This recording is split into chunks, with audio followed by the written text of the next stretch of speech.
बड' लेटेस्ट आपडेटआव बयखौबो बरायबाय। दिनैनि रादाबखौ फरायदों आं प्रमद खाख्लारि। गिबि निउज आपडेट दङ।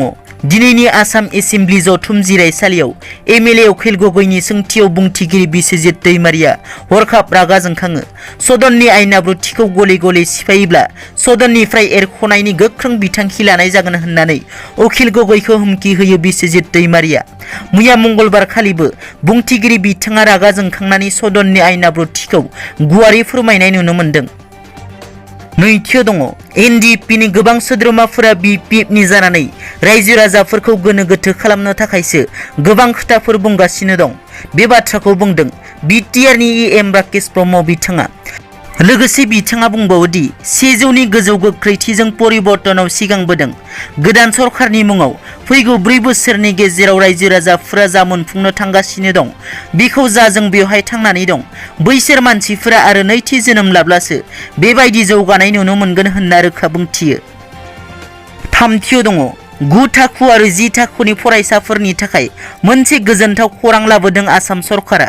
9 आरो 10 थाखोनि फरायसाफोरनो अनलाइननि गेजेरजों सोलोंथाइ होनो थाखाय मबाइल फन होनायनि थिरांथा लायो सरकारा।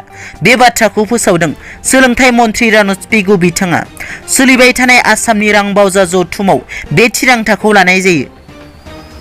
ब्रैथियाव दङ। आलादा रायजो सोरजिनायनि मिजिंजों सोमावसारनायाव मुंख्लं जानाय बर' जोहोलाव जोहोलावजोफोरनि न'खरनो सरकारा फोसावनाय 5 लाख रांखौ थाबैनो होजोबनो खावलायदों मिरु बड'लेण्ड मुंख्लं नखरारि आफादा। बर' हारिनि रैखाथिनि थाखाय गावनि आगोमा जिउखौ बावलांनाय बर'नि जोहोलाव जोहोलावजोफोरनि थाखायनो बर'फोरनि गेजेराव गिबियाव बिएसि, नैथियाव बिटिसि आरो थामथियाव बिटिआर गासै मोनथाम गोरोबथा जानानै थांबाय। नाथाय दुखुनांथावना दि बे बर' जोहोलाव जोहोलावजोफोरा मुंख्लं जानाय नखरफोरनो अनसुंथाइ महरै 5 लाख रां होनो फोसावनायखौ दासिम मोनजोबनो हायाखै होननानै मिरु बड'लेण्ड मुंख्लं नखरारि आफादनि गाहाय नेहाथारि मागराम बसुमतारिया अजद दैखांदों।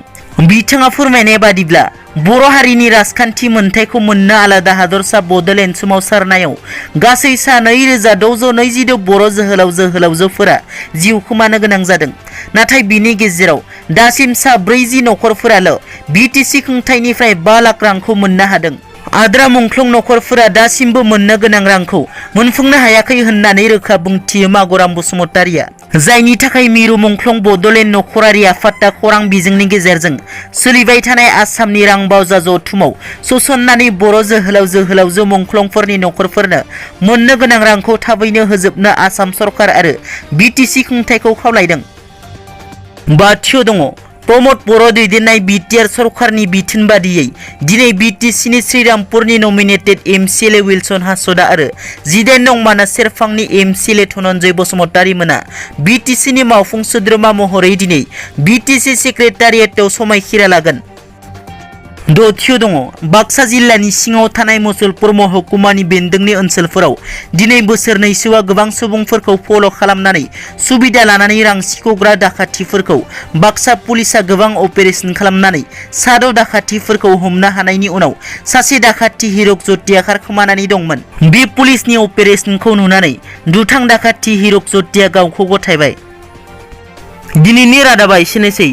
नोंथांमोना जुदि आंनि चेनेलखौ दासिमबो साबस्क्राइब खालामाखै अन्नानै साबस्क्राइब खालाम। गोजोन्थों।